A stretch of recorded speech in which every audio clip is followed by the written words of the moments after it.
মাঠের মাঝখানে একটি সোনার থলে পড়েছিল। 3 জন লোক সেটা দেখল, কিন্তু জানেন সেই সোনাগুলো কার কপালে জুটল? ভাগ্যের এই অবাক করা খেলা জানার আগে দ্রুত ভিডিওটিতে লাইক দিয়ে চ্যানেলটি সাবস্ক্রাইব করে নিন। এক মুসাফির গাছের নিচে বিশ্রাম নিচ্ছিল। হঠাৎ সে দেখল এক ঘোড়সাওয়ার তাড়াহুড়ো করে যাওয়ার সময় তার একটি সোনার থলে ফেলে গেল। মুসাফির থলেটা নিতে যাবে, ঠিক তখনই এক রাখাল এসে সেটা তুলে নিল এবং নিজের পকেটে ভরে ফেলল। মুসাফির ভয়ে কিছু বলল না। কিছুক্ষণ পর ঘোড়সাওয়ার লোকটি রেগে মেগে ফিরে এলো এবং মুসাফিরকে ধরে বলল, আমার সোনা কোথায়? মুসাফির বলল, আমি নিইনি, ওই রাখাল নিয়েছে।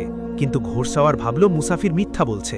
সে মুসাফিরকে মারধর করে চলে গেল, আর রাখাল সে সোনা নিয়ে নিরাপদে বাড়ি চলে গেল।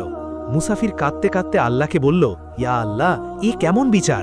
তখন গায়েবী আওয়াজ এলো, মুসাফিরের বাবা ওই ঘোড়সাওয়ারের বাবার কাছ থেকে ওই সোনাগুলো চুরি করেছিল।